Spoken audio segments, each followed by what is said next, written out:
encontrado que tú no tienes fuerzas y que en las pruebas sientes que vas a desmayar y te preguntas cómo podré continuar, Señor, y en las luchas ser más que vencedor.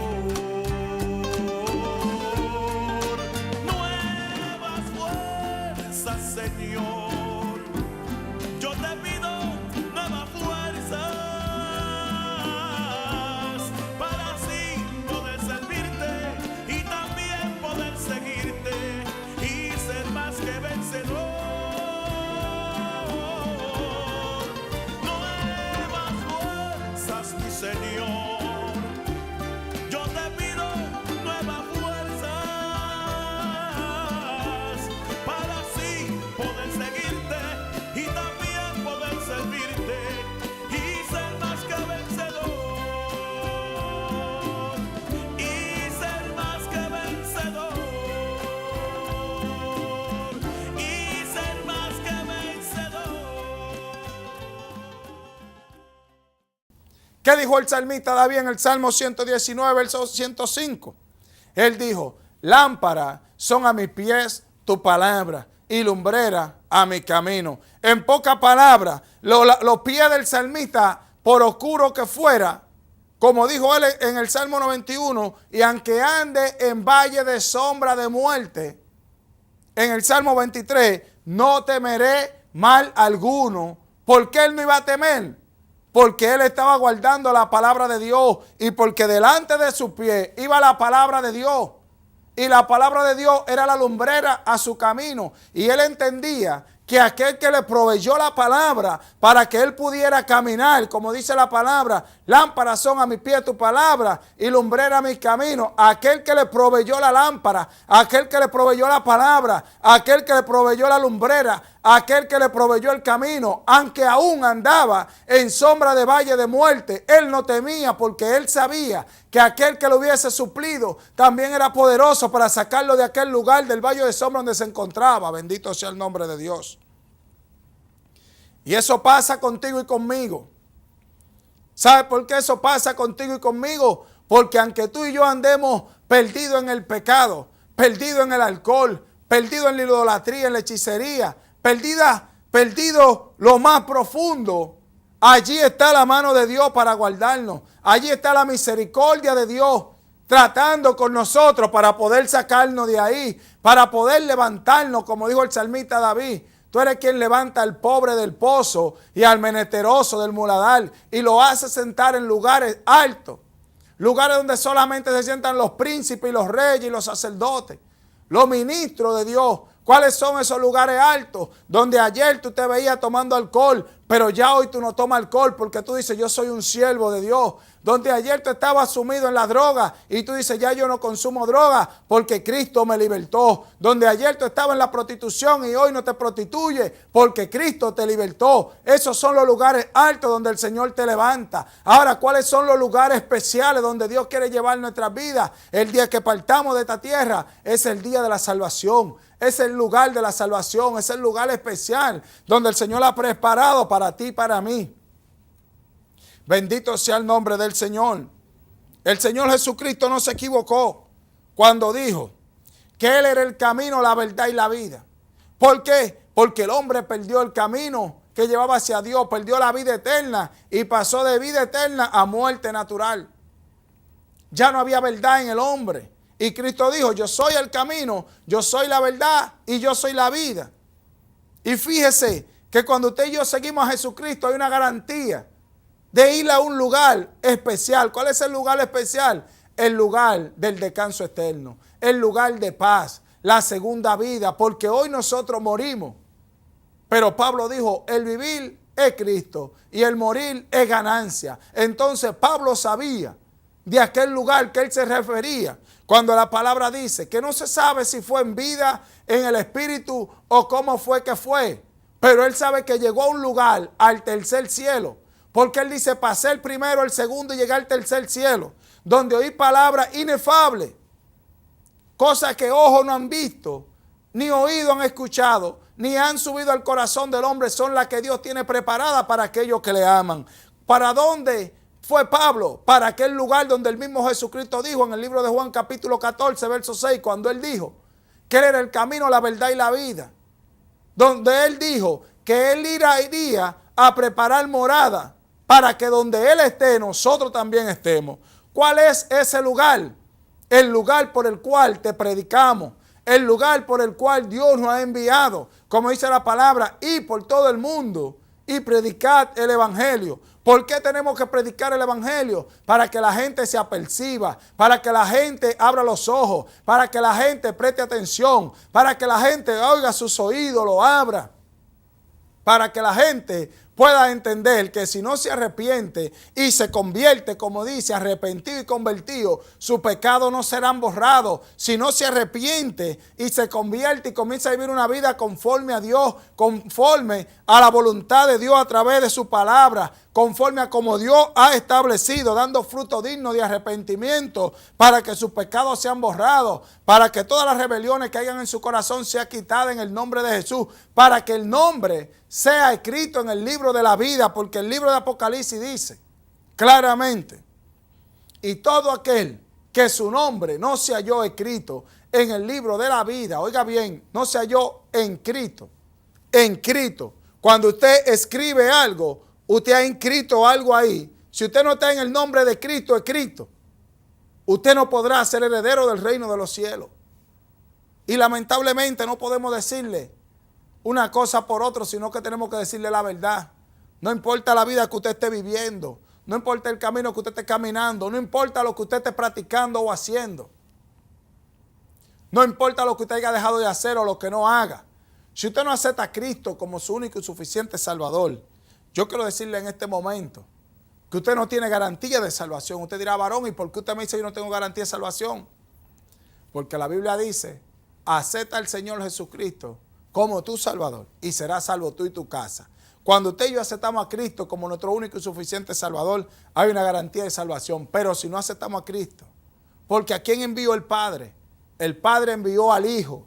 Él dijo, este es mi Hijo amado en el cual yo tengo contentamiento, a Él oír. O sea, que solamente a través del Hijo es que nosotros podemos tener la salvación y la vida eterna. Ahora bien, fíjese lo que dice el libro de los Hechos, capítulo 4, verso 12. ¿Por qué digo que no hay salvación para ningún ser humano si no acepta a Cristo en su corazón? ¿Por qué digo esto? Por lo que dice la Biblia. La Biblia es la palabra de Dios, palabra infalible. Hebreos 4:12 dice que la palabra de Dios es viva y eficaz, y más cortante que toda espada de doble filo, que penetra hasta partir el alma, el espíritu, la coyuntura, los tuétanos y discierne las intenciones y los pensamientos del corazón del hombre. Esa es la palabra de Dios. Los pensamientos de Dios escritos en este libro. Esa es la palabra de Dios. Ahora, ¿qué dice la palabra de Dios? En el libro de los Hechos, capítulo 4, verso 12. Algo bien sencillo. Dice, y en ningún otro hay salvación, porque no hay otro nombre bajo el cielo dado a los hombres en que podamos ser salvos. ¿Quién da la salvación? Cristo. ¿Quién es el camino? Cristo. ¿Quién es la verdad? Cristo. ¿Y quién dará la vida al hombre después de la muerte? Cristo. Yo soy el camino, la verdad y la vida, y nadie viene al Padre si no es por mí. Bendito sea el nombre del Señor. Ahora, muy claro, usted dirá, pero ¿por qué Cristo? Porque como le dije ahorita, es la palabra de Dios quien lo avala.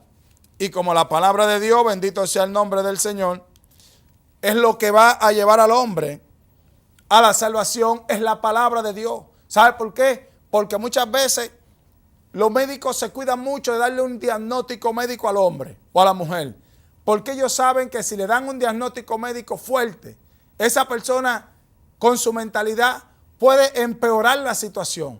Entonces ellos tratan de sobrellevar la situación. Por eso nosotros tenemos que hablarle claro, pero tenemos que hablarle con la palabra, porque la palabra de Dios es como una espada. Primero me corta a mí y me hace entender y saber que a través de Jesucristo es la salvación. ¿Por qué a través de Cristo? Leímos en Hechos 4, verso 12. Que no hay otro nombre bajo el cielo dado a los hombres en el cual podamos ser salvos, solamente en el de Cristo. Ahora bien, 1 Timoteo capítulo 2, verso 5 dice claramente, porque hay un solo Dios y un solo mediador entre Dios y los hombres, Jesucristo hombre, el cual se dio a sí mismo en rescate por todo, de los cuales se dio testimonio a su debido tiempo. Estamos hablando de Jesucristo. Estamos hablando, bendito sea el nombre del Señor, que solamente a través de Jesucristo hay salvación para la humanidad.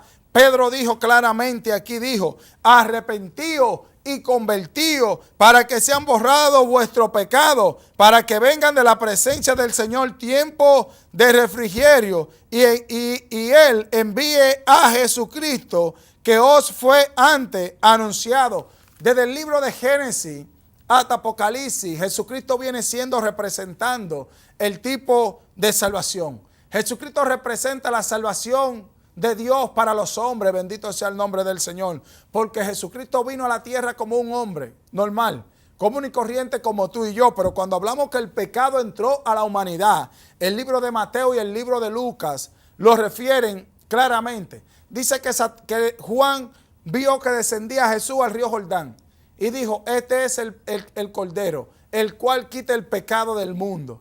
Ese es el Cordero. Yo bautizo con agua, mas Él bautizará con el Espíritu Santo y fuego. Ahora bien, cuando nosotros vemos, la palabra de Dios dice que Jesús fue llevado al desierto por el Espíritu para ser tentado.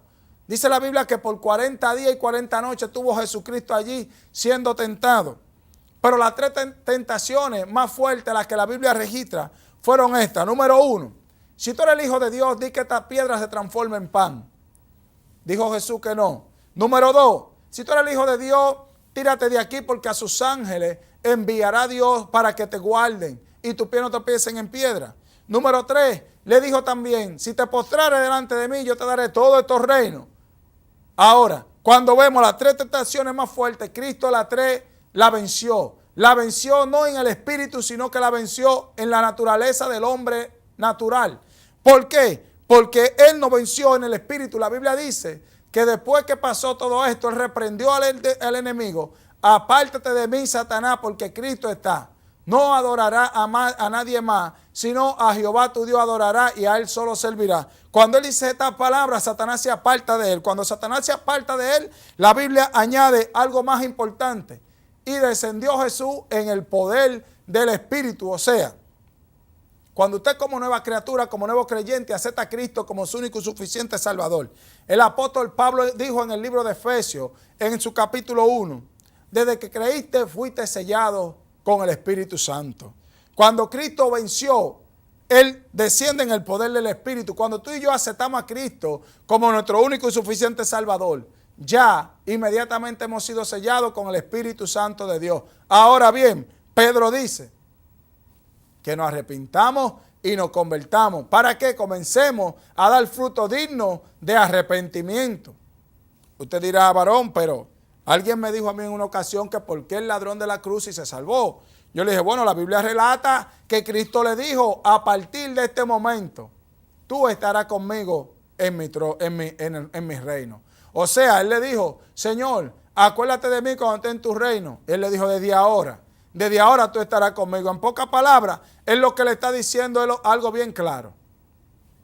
Desde ahora tú estarás conmigo. Y es lo mismo que dice Pablo. Cuando usted creyó, inmediatamente fue sellado con la promesa del Espíritu. Ahora bien, somos sellados con el Espíritu Santo. Nos volvemos un vaso del Espíritu Santo. Nos volvemos templo del Espíritu Santo. Por eso es que Pedro dice, arrepentido y convertido, para que sean borrados todos vuestros pecados, porque podemos creer, como dice el libro de Romanos, en su capítulo 9, versos 9 y 10, cuando dice que si creyéremos en nuestro corazón que Jesucristo es el Señor y que Dios lo levantó entre los muertos, seremos salvos.